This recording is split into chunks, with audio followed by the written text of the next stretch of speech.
Okay. Welcome back to the From the Fabricator podcast. I'm your host, Max Perlstein. Happy holidays. Hope everybody is getting ready, or if you're listening to this after the holidays, had a great season.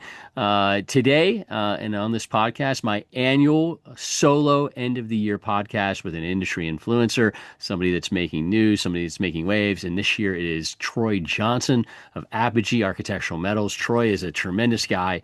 If you heard him at BEC a few years ago, you know how good he is. You know how just amazing he can be, and I think he nails it in this podcast. It was a thrill to have him on. We covered a ton of topics.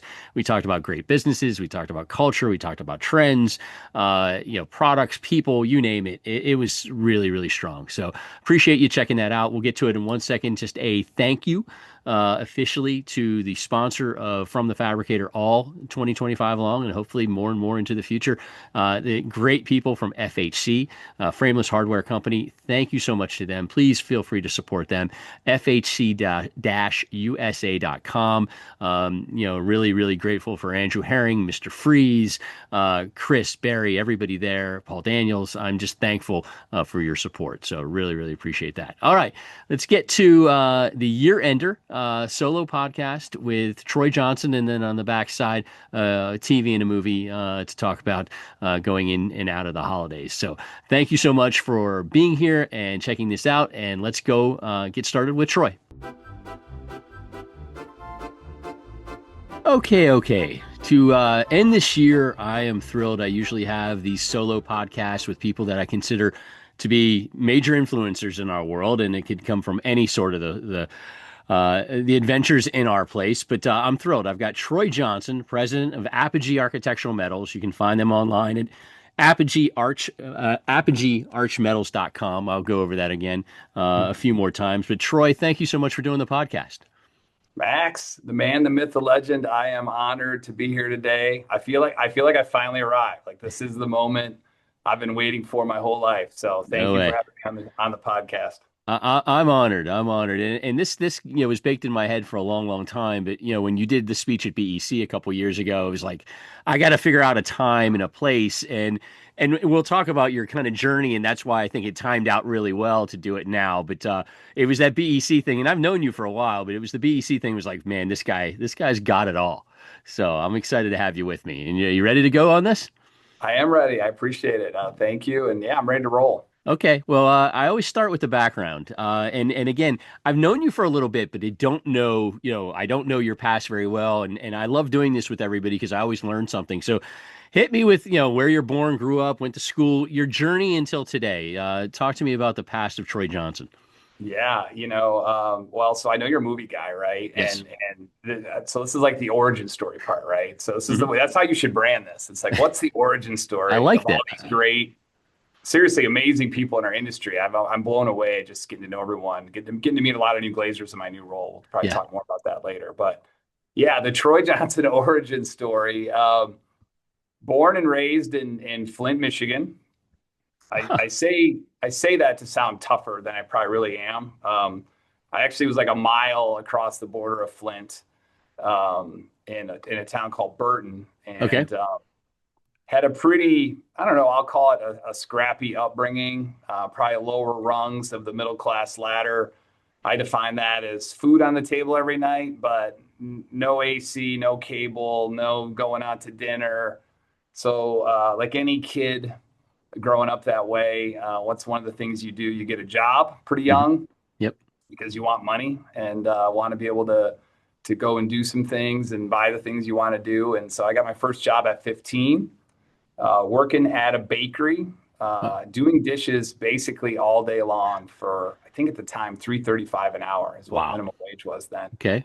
And I'll tell you, that's like the thing you do if you really want to like think about life and what you want to be when you grow up is do that all day long, right? At some point you're just like, how many dishes can there be in this bakery? Like how much stuff are we baking? Seriously. Right. It doesn't stop. It's nonstop. It never stops, right? And you got to give credit to the people that take some of those jobs. Yeah. So surprisingly, I didn't last super long in that job. I upgraded. It was my first leveling up. Yeah. which I went to what was probably one of the funnest jobs I had my whole life. I worked at a grocery store for probably almost 4 years, all through high school and into my freshman year of college. There was like a family-owned grocery store. They had 3 locations, and just fun, bunch of teenage kids and 20-something young Nice. adults Yeah. running a store and goofing around and working. And it was a lot of fun.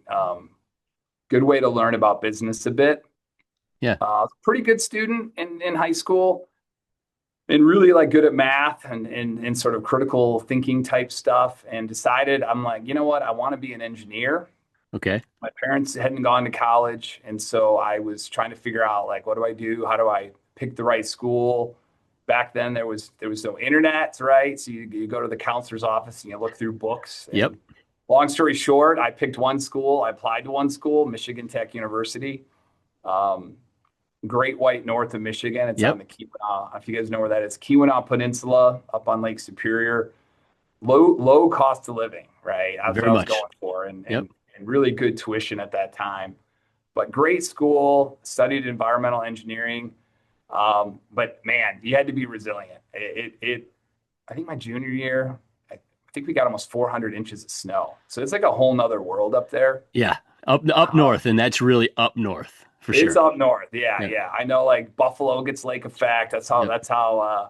that's how parts of Michigan are, Yep. and Michigan Tech and Houghton, Michigan was definitely that way. But kept taking summer internships because again, needed the money and Yeah. got some great job experience. One of the internships I took was with Marathon Oil in Cody, Wyoming. And great summer out there, fly fishing, learning to fly fish and Yeah. do different things. But long story short, I ended up hooking up with Marathon Oil coming out of college. So I went to West Texas, was bombing around the oil fields of West Texas and You're a Southwest. landman at that point, you I know? was, I was. Well, I Uh, wasn't a landman, but I knew what one was then. Okay. By the way, probably my favorite show on right now is Uh, Landman. I'm Talk about sure that sure it's later. hitting home for you, obviously, since you worked that world. All right, keep going. This I is had to great. watch it, right? Yeah. Midland, Texas. Yep. It's in Midland. Yeah. Um, Great people and really a great industry, but probably wasn't the best fit for me for what I was figuring that out. Right. Um, it's funny, we would have incidents now and again because I was on the environmental response team, and we'd have an incident, right, like a Hmm. small oil spill or something, and you'd have to go out and do everything. And that was exciting. Like I was like, wow, you get out there, you got to take care of things. There's risk, there's danger, and Right. there's all this stuff going on. Well, it turns out I liked that part of the job, and we actually eventually had a well blowout like one time, like like when you Yeah. saw like things in Iraq and stuff when Hmm. and so we had to like evacuate a small city. It was mostly our employees that lived in the Sure. city, so Sure. not that big of a deal, but it was a Yeah. big deal. And I was like, this is great, and I was like, wait a minute, I should not like I got to start to think about what I'm doing here. I Yeah. can't be the environmental guy getting excited about incidents. So I started rethinking what I wanted to do, and I had a buddy from school who's still in the industry. It's like, man, you should try glazing, and I think you'd like it. And I Wow. was like, Okay. really? It's like construction. I don't know. The more I learned, it was being a project manager was like running your own business. You had a P&L, Hmm. got to manage people and different components, and I started kind of getting super interested and flew up to Chicago, interviewed with Harmon Limited. Um, so if you know their story, that was the large projects group at Apogee. They Right. got sold in 1999, later became Enclosed. So I came there right after they were sold. Okay. And anyways, interviewed. They took me up on a job site. I grabbed the cable. I looked over on the 18th floor, and my heart raced a bit. And I was like, "Oh, I'm going to do this, right? This sounds kind of Good. fun." Okay. And so decided to take the job. I'd say packing up to leave Texas, there was one thing I took with me, and my future wife, Stacy. She's Wonderful. Texan and Love it. out of West Texas, and has been by my side ever since. But so that was the greatest probably takeaway I had living down Sure. there. I Sure. call myself half Texan now, just because I'm married into it. Yep. You are. But You are. You get it that way for sure. oh yeah, heck yeah, heck yeah. So yeah, I had a great time at Harmon Limited. Later, like I said, later became Enclose. Right. cutting my teeth on custom curtain wall and sort of the larger project side of the business. I transferred down to South Florida and spent 8 years down there in Miami. Got Gotcha. to learn all about hurricane systems, did a ton of testing on systems and building a lot of great buildings. And we built a nice business down there. And Um, the hurricane testing is something else, right? I mean, it's a world upon its own in Miami when you're going oh through the yeah, hurricane yeah. testing. Yeah. It's a niche market, Hmm. especially Miami-Dade. The players that are down there, I still know a lot of the Glazers down there. Sure. It's a very specific system, right? Hmm. And you got to really understand it and navigate it, and it's like its own little business ecosystem. But Especially back then. Especially back oh then. yeah, it's Yeah. changed a little bit since Yeah. then. But so you carved out different advantages, right, and how to Yeah. win in that market. Well, we were testing a lot of custom systems back then, but once you get them into the system as a standard notice of acceptance, you Yeah. could use them over and over again. And Right. so if you got enough of these put together, it created a portfolio of products you could actually go to market with. Right. So we did a lot of that, sold some of the more monumental stuff down there. It was a lot of fun. A lot of Sweet. fun. Good. I didn't, again, I'm learning a ton here because I didn't know any of this backstory. And I will say you had me floored at the Flint Burton factor because I'm a Michigan guy. I've lived in Michigan since '99 and I had family that lived in Flint and that Oh, I used really? to, I didn't know that. yeah, I I did used to not have know to, that. yeah, I used to have to go up to Flint all the time. So, and the only time I've ever fished in my life was in Flint. Oh I man, we went got to went talk. fishing and outside of Flint didn't catch a thing. But go ahead. You're in Florida. I Well, interrupted you. I so love my this. my number one hobby is people always say, "What's your main hobby?" I Yeah, like to do a lot of nerdy stuff. I'm a big reader, but a fisherman is like my flow state. That's what I love it. like to do, and Love I've it. kind of done every kind there is. I'm back in the Midwest, so I'm doing a lot of walleye fishing now. But when I was in Florida, Yeah. did a lot of salt water. It was a lot Yep. of fun. But man, yeah, I'm gonna take you fishing, Max. We're gonna go There you do go. that. I don't know if you want to do that. Yeah, You're you gonna might. love it. You're Yeah. gonna love it. I do a trip every year in the United Way auction and get new people out all the time. So we'll get you out on the water. There you go. Okay, we'll see. We'll see. All right, keep going. You're in Florida now. We're Yeah, I'm working in through your origin. Florida I love it. and had my kids down there, Rowan and Cade. Rowan's Wonderful. now 20, studying graphic design. My son Cade's a senior. He's figuring out, he's finished up college apps, or he's about to in the next week or two, and Yeah. gonna decide where he wants to go. But so yeah, they're Floridian, but so about, I don't know, let's see, would have been 15 years ago, or probably longer than that. I got a call from Brad Austin, kind of a legend in the Yes, industry. big time legend. Absolutely. And he had been obviously with Viracon for many years and was president of Harmon for 11, Hmm. Harmon Inc., Yep. which was still owned by Apogee. And he called me up and started recruiting me. And over a very long period of time, probably 18 months, he's like, "Hey, we want to build something different. We want to rethink this business. We really want you to come be part of it." And Brad, he's an awesome salesman. So Yep. he got me to come, and that began my journey at Harmon. It's moved to Minneapolis, and at that point, I had been a project exec. I had been in sales and Yeah. pre-con and learned a lot of things.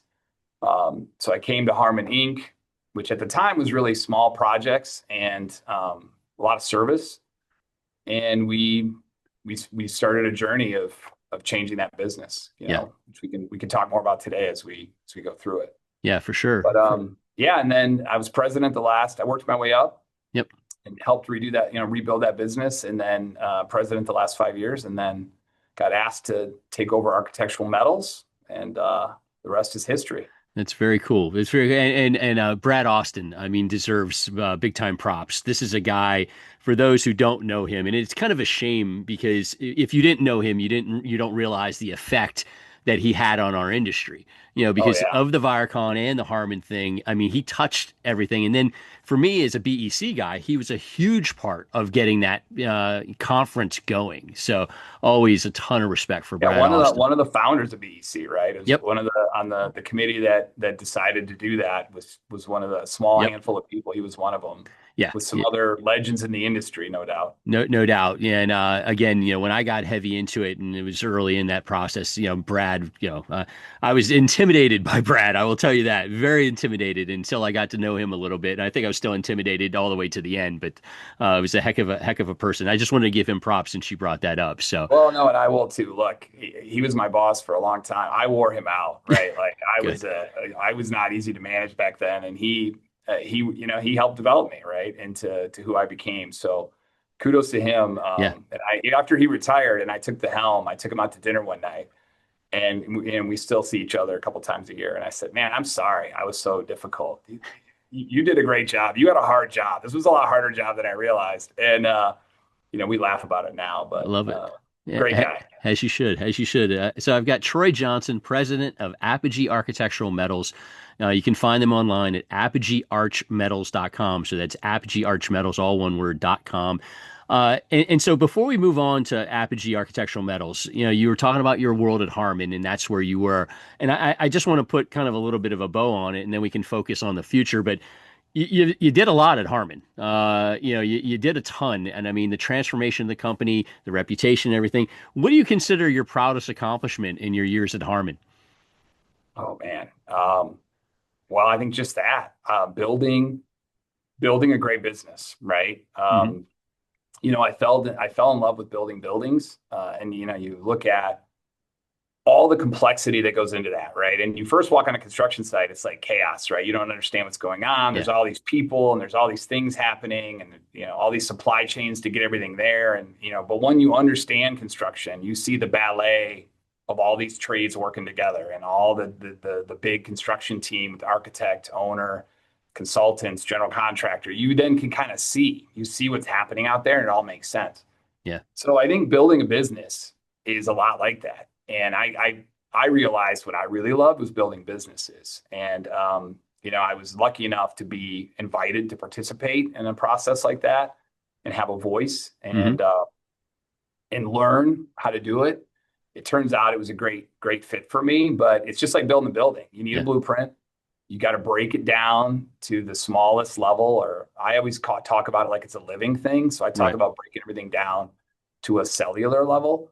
Um, and that blueprint is great strategy that's focused on how to win, great culture yep, that's strong enough to be an invisible force that drives your company forward. And then you got to have really good operating systems. If you want to get larger, systems are what amplify talent if you yeah, do it right.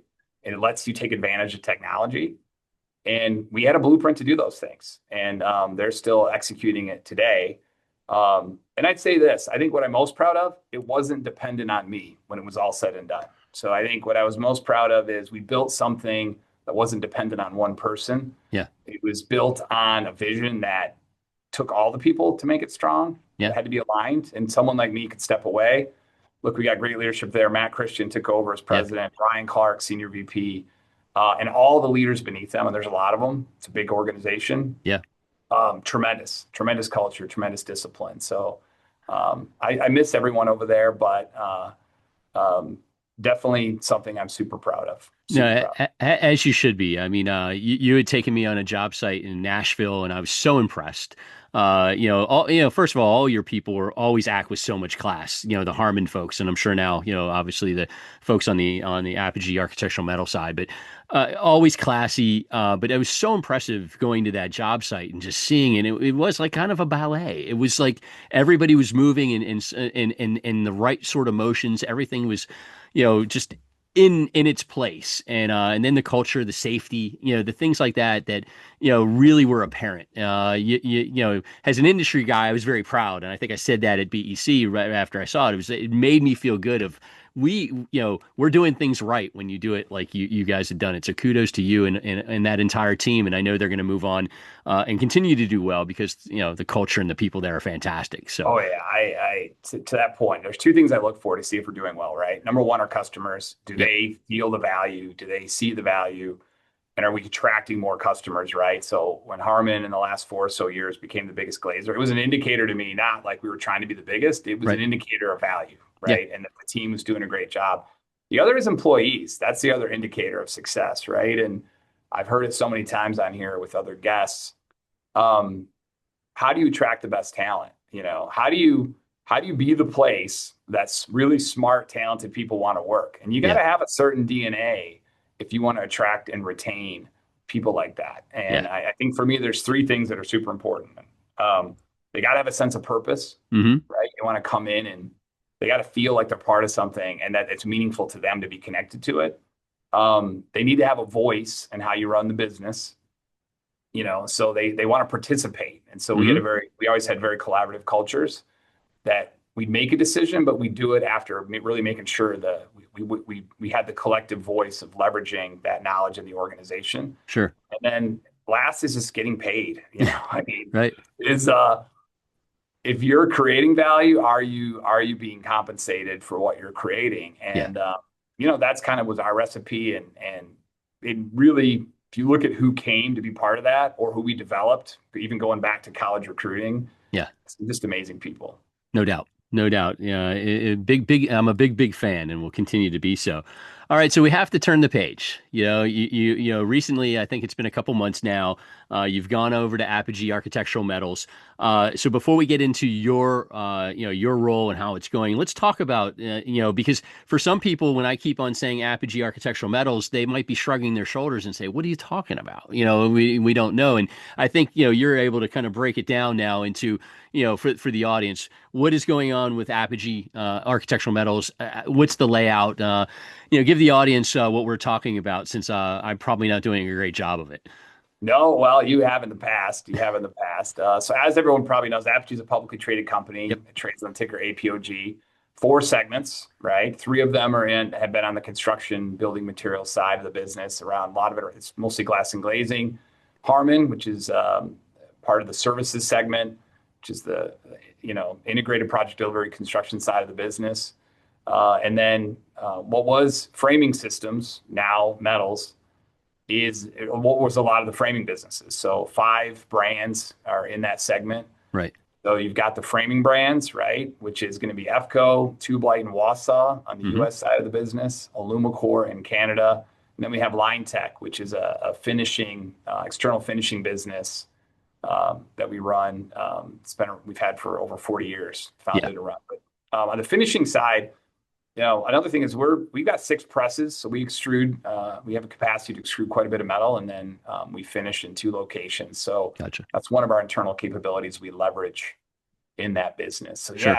yeah, you said legacy. EFCO 75 years. Tube Yep. Light just had 80 years. Yep. Wausau 70 years, I believe. Lumicor just passed 65, and Line Tech's the youngest at 40. So just some really iconic businesses on the glazing supply side. Yeah. Legacies. Lots of legacies, and so the challenge that you have is bringing them all together, obviously, under this envelope of Apogee Architectural Metals. And I want to talk to you about your role and so on, but. You walk in there and there's a lot going on for you to take a look at. Your first impression when you kind of took over this world of, okay, I've got to kind of dig into the metal side.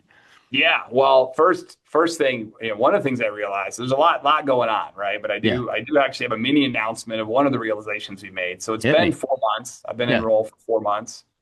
We had previously announced, and I think most of the industry knows this, that we were going to retire the Wausau brand. yes, And we have I guess breaking news on Beyond the Fabricator, hit from me. the Fabricator, is we're actually changing course on that.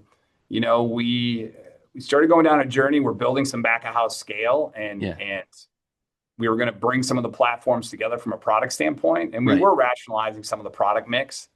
But at the end of the day, what was a really good idea, we learned later as we went through the process with our customers, is there's some really important value propositions with Wausau that we just realized we didn't want to lose, right? Yeah, So, I'd say sometimes you make these changes with good intentions and you yeah, realize, oh, wait a minute.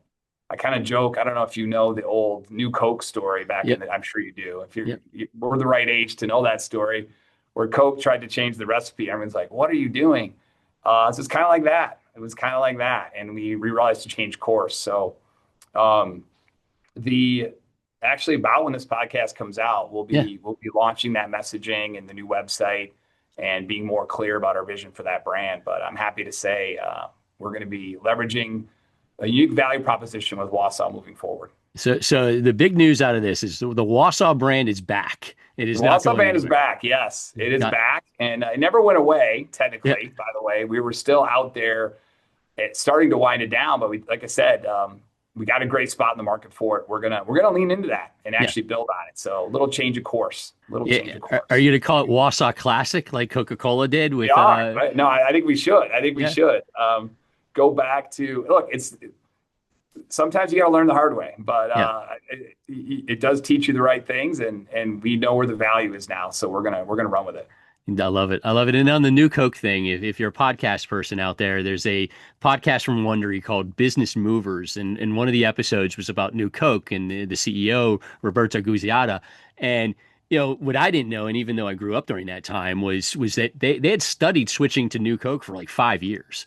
It wasn't like an automatic switch. And they thought they had it figured out. And then obviously there was backlash. But when they switched back to New Coke, Coca-Cola Classic, they were accused of doing the whole New Coke thing on purpose.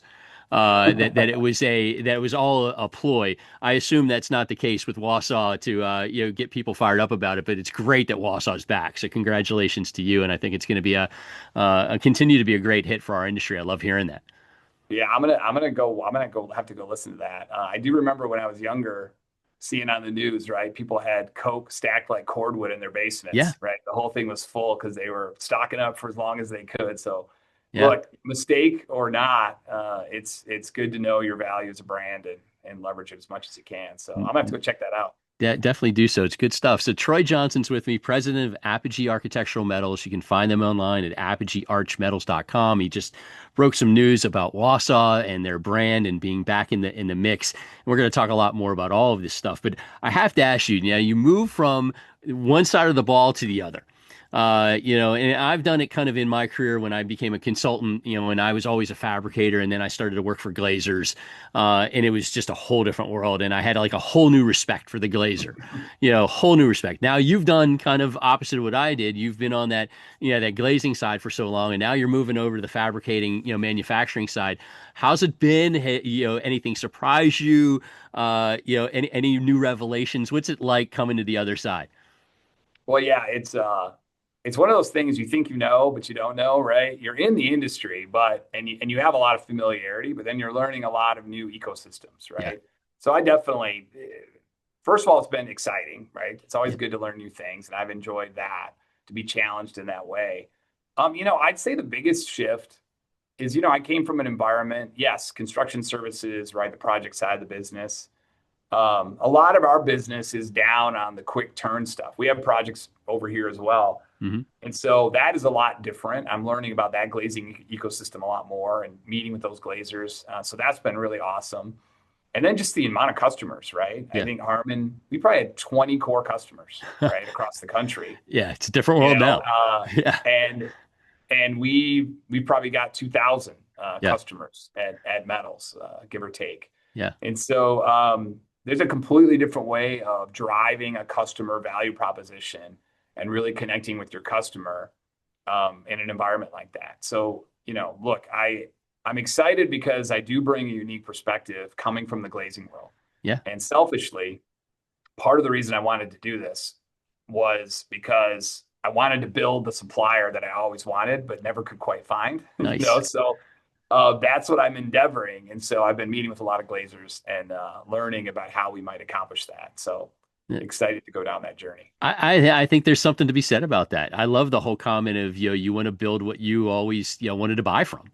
And I think that's a great attitude for anybody, in trying to build their business. So I think there's good things ahead. And I love the announcement with Wausau. I'm excited about everything else to come and the new websites and so on. So I think you're moving in the right direction for sure, my friend. Oh yeah, step by step, brick by brick. Yeah. We're going to get to where we want to get, and it's going to be hopefully something that people are really excited about. Look, we got work to do. It's a tough industry. I think it's hard to serve glazers well. I always like listening to some of the people you have on that are really focused on it. Yeah. You know what? Doing it somewhere locally is one thing, but again, doing it at scale is a whole nother. And we want to differentiate there. So we're gonna, you know what? It's hard to keep the customer on the front of your mind and put yourself in their shoes. It's not so hard for me to do that. So Yeah. I'm going to make sure the customer is first and foremost for us. That's big. That's big. And I assume also the culture that you've been known for is going to come over to this side of the ball too, just because it's had so much success. Will it be the same sort of effort? You talked about some of your three, your three tenets, the Mhm. purpose and so on. Is it going to be the same thing, or do you have to adjust it because this is a little bit of a different place? So I guess first of all, yeah, I have super high conviction about certain things, right? Yeah. Like they're just part of my leadership style. So some of those are maybe inescapable for the Right. team as I come over here. However, I think the important thing is you have to leverage. It's all about leveraging what you have, right? So if you're a values-based leader, it's about bringing everyone together and kind of pulling out the identity that's already there and getting more clear about it. So my job is to shepherd that process, right? So it's not to tell everyone how I want to do it. It's to drive alignment and discipline and really let that form from the great people running this business. Yeah. Now at Harmon, we had more of a monolithic business. It was all one company, Right. very decentralized. But we were able to build that alignment around the shared beliefs we needed and that we were going to hold ourselves accountable to. Right. And we largely accomplished that. I'd say the challenge at Metals is, we started this process of taking 5 different legacy businesses and saying, hey, we want to bring these together as one team and operate better across the brands. Yes. And it's strategically is the right thing to do and a good idea.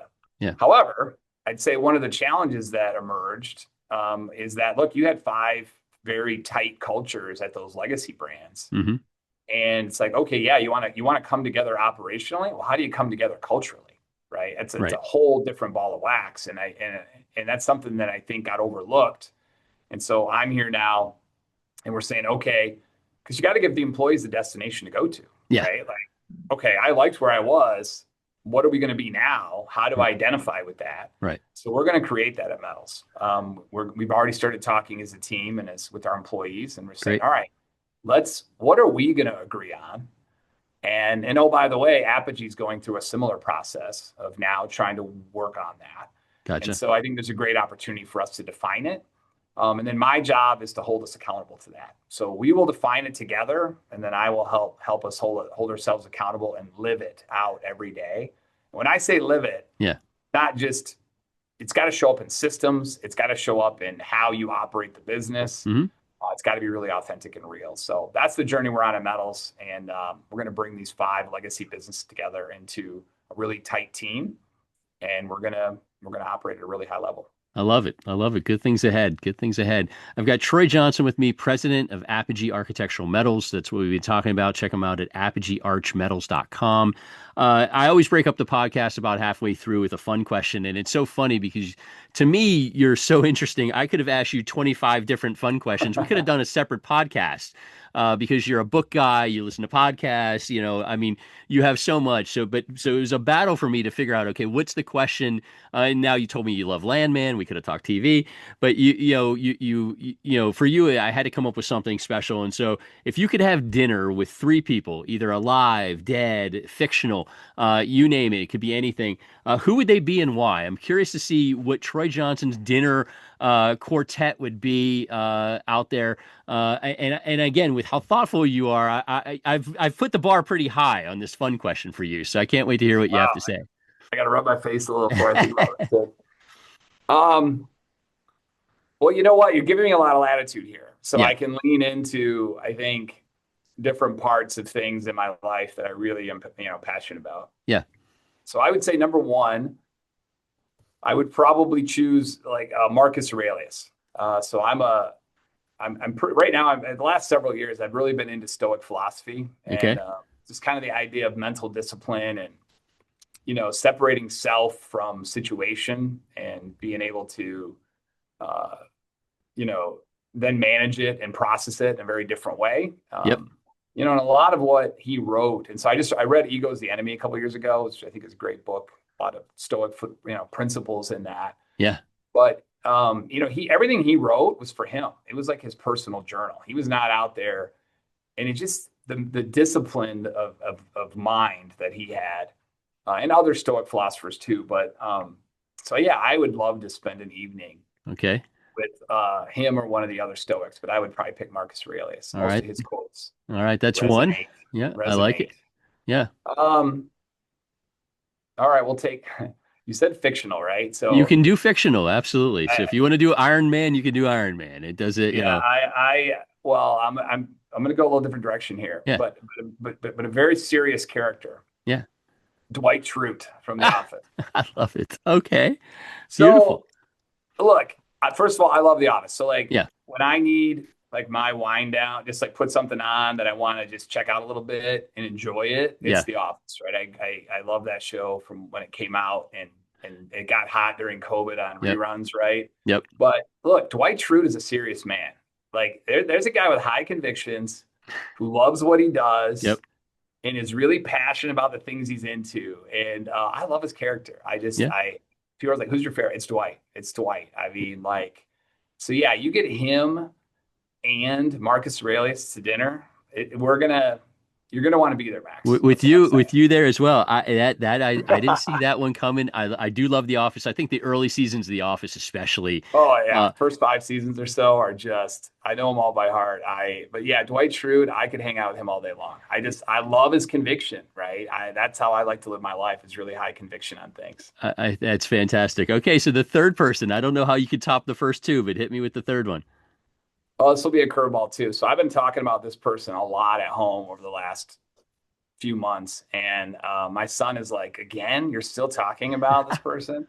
And I'm like, yeah, I am. And I'm going to keep talking about it until I'm 80. Yeah, And that person and you're not going to probably know this name, Natalie Graybo. Do you know who Natalie Graybo I is? do not. My daughter's named Natalie, so I like the first name at Well, good. least. This will Yeah, be a good tie-in for yeah, Natalie. It'll yeah. be aspirational for her. Um, I just found out about Natalie, and now she's my hero, my all-time Okay, hero. So okay, Natalie is 80. She's an 80-year-old lady. okay. She just finished the Ironman Which is a triathlon heck of a triathlon for. under the cutoff time. Yeah, So let's just put this in perspective. Um, Open water swim, 2.4 miles, right, 112 miles, I think, cycling, right. then just bang out a marathon. A marathon running, right. So I heard about this and I was like, I got to understand who this lady is. And Yeah, so I looked her up, and I'm smitten. I mean, like I can't get it. I mean, I'm just amazed.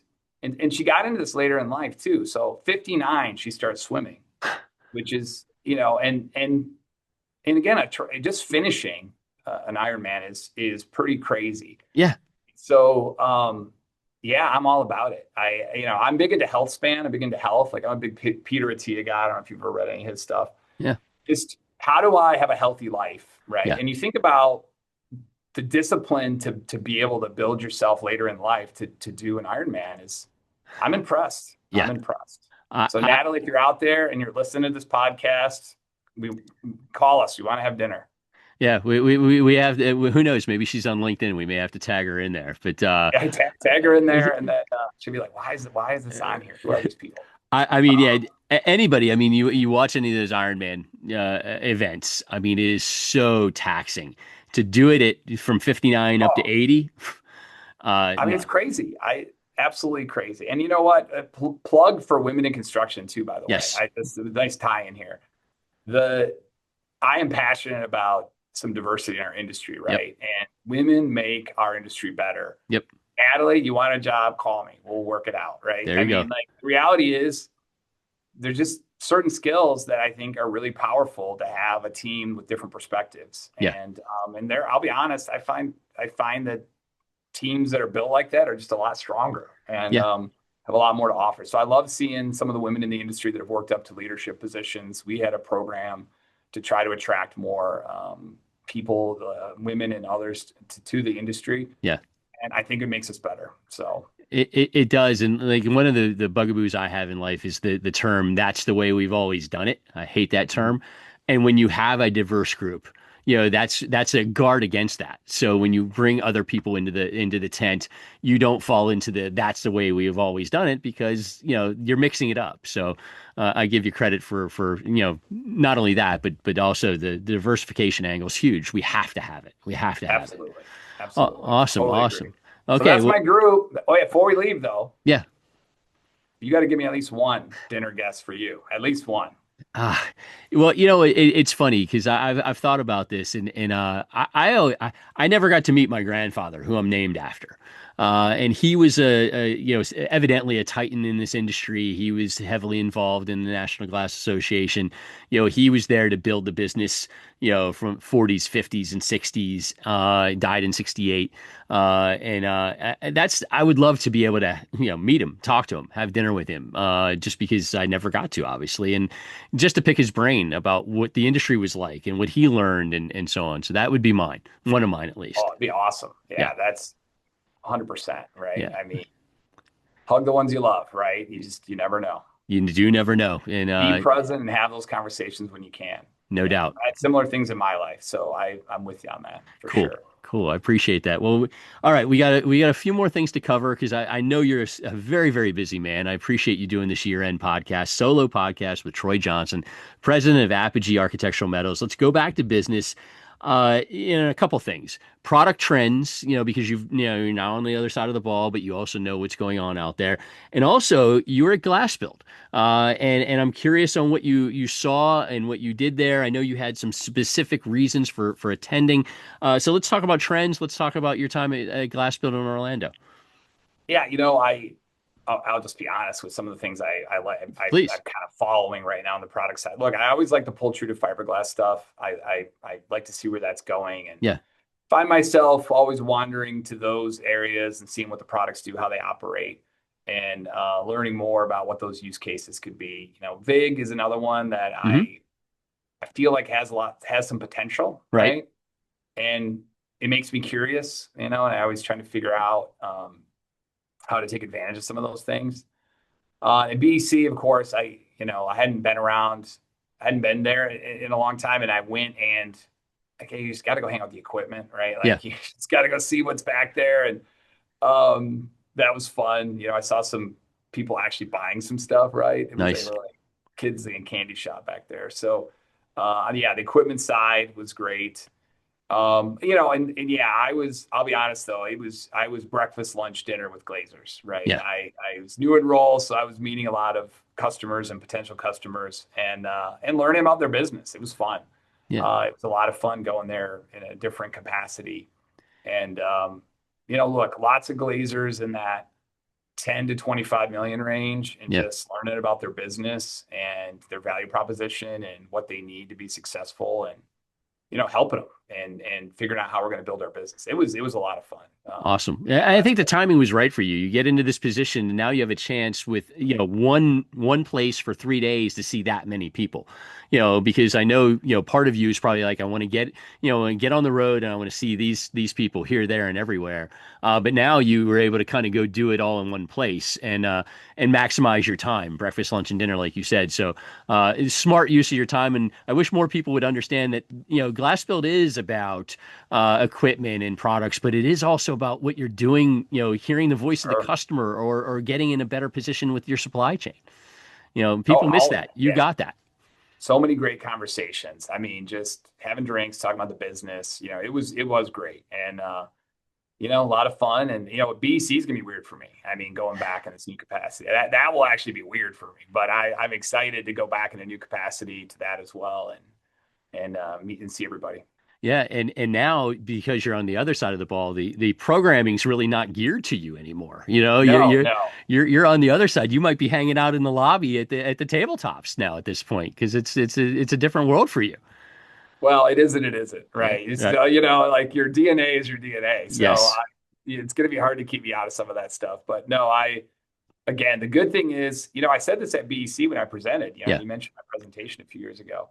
I said I want to help Glazers. I made that statement. You Yep. can go back and check the receipts on Yep. that. Yep. I'm now in position to do that, right? So that part's gonna be fun. And BEC is look, it's where all the Glazers are at. So Yeah. get Well, down there and network. Yep, March 1st to the 3rd in Louisville, and by the time this airs, registration will be open. So, Nice. so do that glass.org and check out BEC, and excited for that. A couple more questions for Troy Johnson, president of Apogee Architectural Metals. You and I had a quick catch up this week, and I said, hey, I want to talk about sustainability, and your bro kind of furrowed there a little bit. It did It, actually. and so, but it is such a thing out there. But it's also, you mentioned authenticity and things like that earlier in the podcast, and that plays in kind of on the whole sustainability thing because it's more of a buzzword for some people than others. So talk about a little bit about the challenges because I know in your space there's a lot of push of we're sustainable, we're doing this, we're doing that, but it's not as easy as it looks, and there needs to be other people that I guess have to pull this along. Yeah, no. So you made the comment, I think, sometimes we get a bad rap as an industry. I think Yeah, that's a little bit true, but unfair, right? And right. that's why my brow furrowed a little bit. Yeah, because we do Um, get beat up as being, poor for energy, poor for yeah, look, sustainability. Yeah, aluminum and glass are pretty energy intensive, right? And there's right, some carbon footprint to some of that. Look, first of all, everybody wants to be sustainable, right? right. I mean, I think everybody really wants that.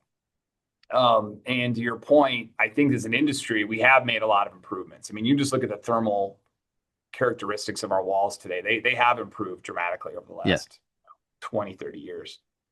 But with that said, there's some unique challenges that I think make it hard for newer technologies to take hold, right? yeah, And it's part of what I talked about some of the structural challenges of our industry. There's 5 or 6 things that make construction kind of difficult. hmm, One of them is stakeholder alignment, right? So we've got all these stakeholders we have to coordinate with, right? yeah, You got the building owner, maybe a developer if they're not the owner, general contractor, architect, consultant. Then you've got all these specialty trades, and yep, then behind that you have suppliers. Well, we've tried different things in the industry to get people to work together better as a team to drive a more efficient process. And hmm, it's just really hard because we're inherently built to protect the space we're in and monetize it. right, And you even go to the way we work together and procure things. It's hard to get new products. So I'll give you an example. Let's say I have some great new product. Um, you go to the architects, you show the architects, they're like, we love it. We do want this on our job. We right, like what this thing can do. It's hmm, great. They spec it, or they might even soul spec it to try to force it onto a job. So right, they really want to try it out, right? And what happens? The owner's like, you know what? They talk the owner into it. The owner's like, you know what? It's a great opportunity. Let's put it on the building. yeah, They put it on there, start going through the process. Well, it gets pushed down with all the other risk of the job, by the way, right, down to the subcontractors and glazers. And then they're like, oh, I've never seen this product before. And they're like, all right, I'll put a number on it, but there's got to be a risk premium because I don't know what it is. I don't know these people. I don't know this product. So yeah, I got to mark it up X. No, what I'm used to doing though, it's not that different than this over here. And I know about that. And right, I know how cost effective it is. And I'm trying to win because that's the process that's being run for procurement. yeah, So I'm going to offer this as a value engineering item. And next thing you know, everyone's coming along with a new package of things that are VEing out and putting yeah, a ton of pressure to the owner to make a change. And the owner, even if he loves the product, I mean, look, it's economics, especially in the last couple of years, a lot of inflation. It's hard to get a premium product on some jobs. I mean, yeah, yes, there are owners who want it, they invest in it, but it's more the niche and the exception than the rule. yeah, So then, other than moving ahead together as an industry, if something doesn't have super compelling economics, it's supply and demand. yeah, So I think we sell ultimately what owners want. yep, And if there's a knock, it's a knock on what owners ultimately want on their buildings, right? And but again, I think there's also some heavy incentives there that drive us to the status quo more than trying new things. yes, So if I was trying to get something new done, yeah, I'd be going after architects, but I would be finding glazers to partner with and say, look, get comfortable with my product, help me make the case. yeah. This could be an advantage for you in the marketplace. That's the way I would go down that road today. And I think codes will probably have to play a part of it too. Yes. You're seeing it in certain areas with the stretch codes. That could be the way to at least give it a healthier nudge to move to these products. Well, and look, and think about codes too. That was one of the other things I talked about a couple of years ago. They're different everywhere, right? So the other problem we have is that, just even city, county, state, Right. you had these completely different building ecosystems, right? We talked about Miami-Dade County. Yeah. You're not selling the same product there you're selling in Michigan. I can tell Right. you that right now. So then you got that issue. So then again, it's hard to do products at scale, right? You need fit for purpose products, and then it is hard to invest heavily in products when you can only sell them to so many markets, right? Right. So it's tough, but I think all in all, Glazers are pretty crafty. They bring what people want. They find the Yeah. edge to give it to the customer. Yeah. Um, I think our world can do it. I really do. It's just, I think you make a good point that it's got to be a buy-in all over. And that's it. So yeah, it's an adventure, my friend. A couple more questions for Troy Johnson. Artificial intelligence, AI. What's your opinion of it? And obviously Glass Build, I saw a few people utilizing it. Especially more on the glazing side. You can project manage. It can estimate. What's your opinion? What's your take? What's your feel on the burgeoning AI situation?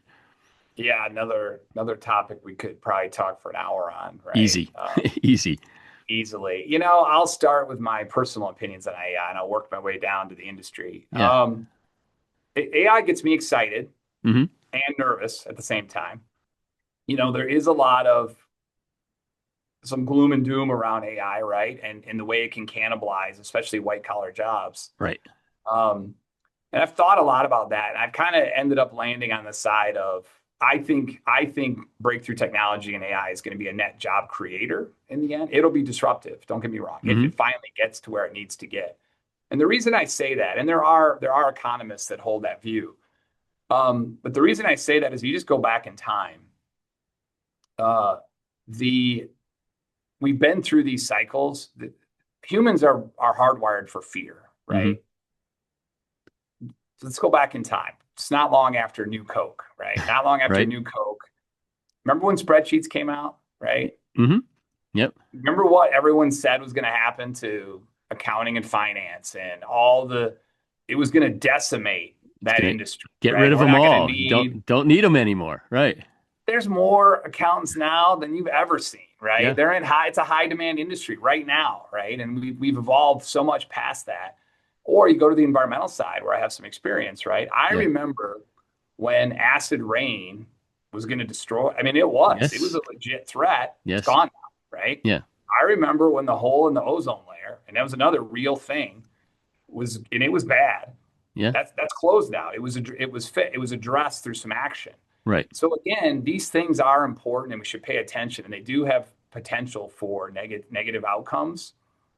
But often our fears get the best of us, right? Yeah. And I think that there's also then generally there's a great book out there. I probably shouldn't reference it because it's not my favorite book, but it's called The End of Doom, and it talks about some of those patterns that Hmm. that often they don't play out that way.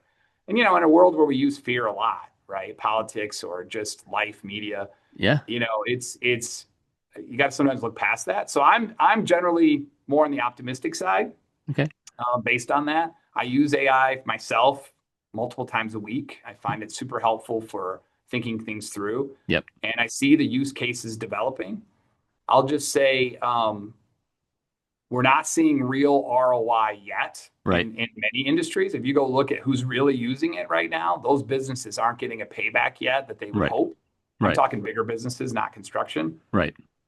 So I think the new stuff coming out is interesting.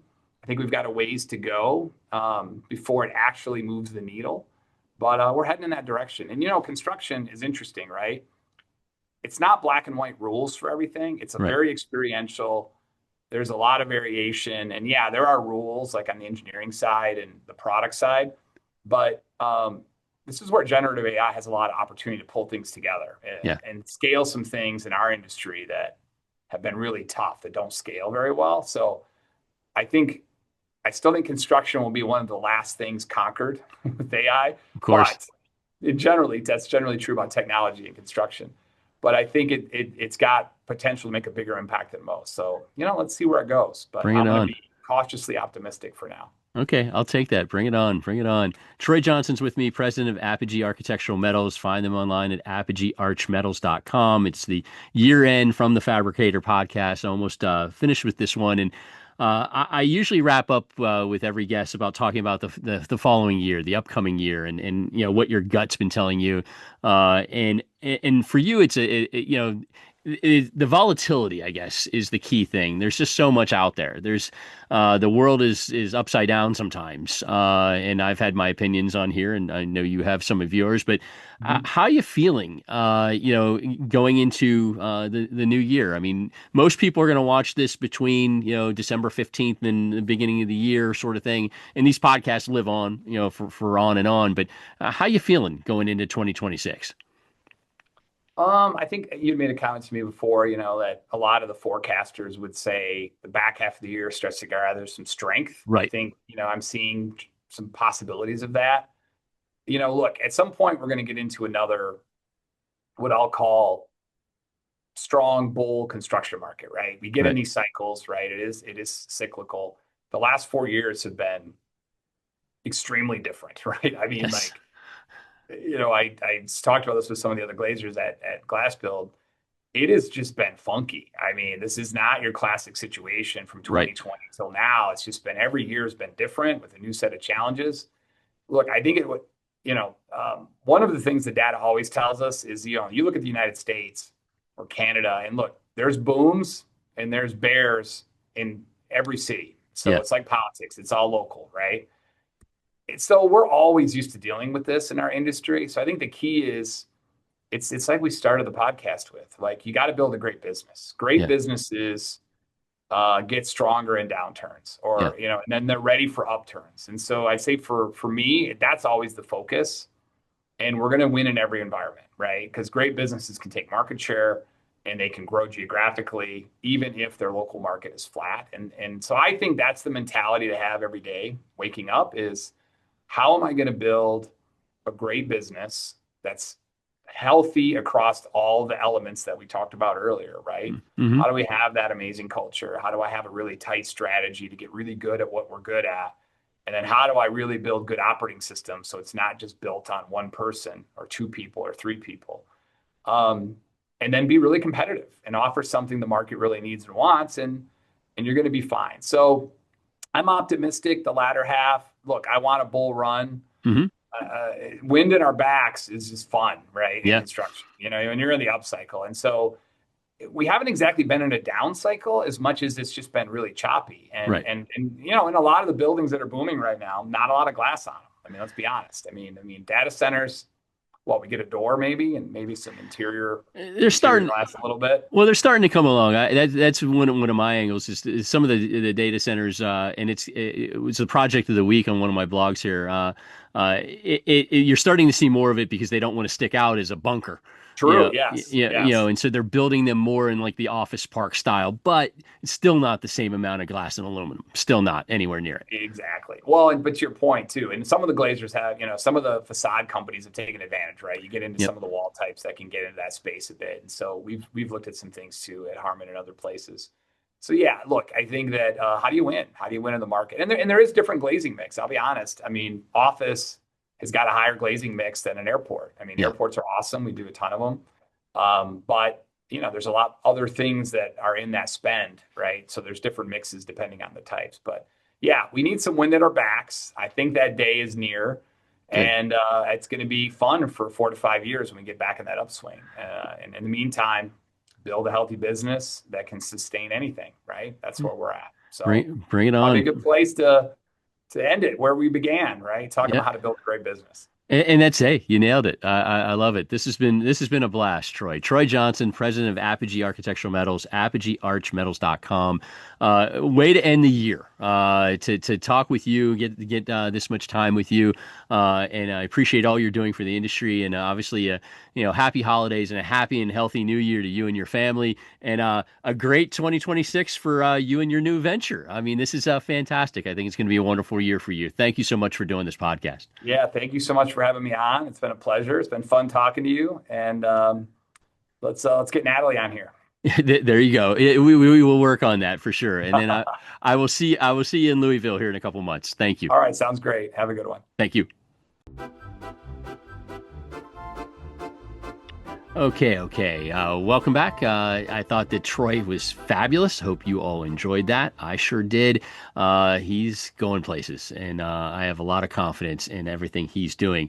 To wrap up, as I usually do at the end of each podcast, TV and movie sort of thing, it is the season. So again, depending on when you're listening or watching this, it is the It's a Wonderful Life season. One of my all-time favorite movies, and I can almost do it word for word at this point, which drives my family crazy because they do play it at a local theater on the big screen, and I usually try to go and I say the lines before Jimmy Stewart or Donna Reed says them, but I do love It's a Wonderful Life, and if for some reason you haven't seen it, you got to see it. It's a classic. Love it. TV wise, just one documentary on John Candy, the great actor from the 80s and 90s, early 2000s. It's called I Like Me, the John Candy story. It's on Amazon Prime. It was fantastic. I did not realize how many movies John Candy was in. I mean, the guy was a tour de force. So really well done. A ton of archival footage. Really neat to see. It is I Like Me, the John Candy documentary on Amazon. Thank you for all of you listening in, watching. Thank you to FHC for your support. I mentioned that at the beginning of the podcast. I'm very grateful. And to all of you out there, I wish you only the best during this holiday season and into 2026. So please have a happy and healthy new year. It's going to be a great year ahead. We as an industry are going to continue to be resilient and persevere and move forward. And I love being here with you. So I will see you at the start of 2026 with another podcast and a whole new season with more and more guests. We start with guest 201 and 202 starting in 2026, and can't wait. So thank you so much for checking this out, and we'll see you again soon.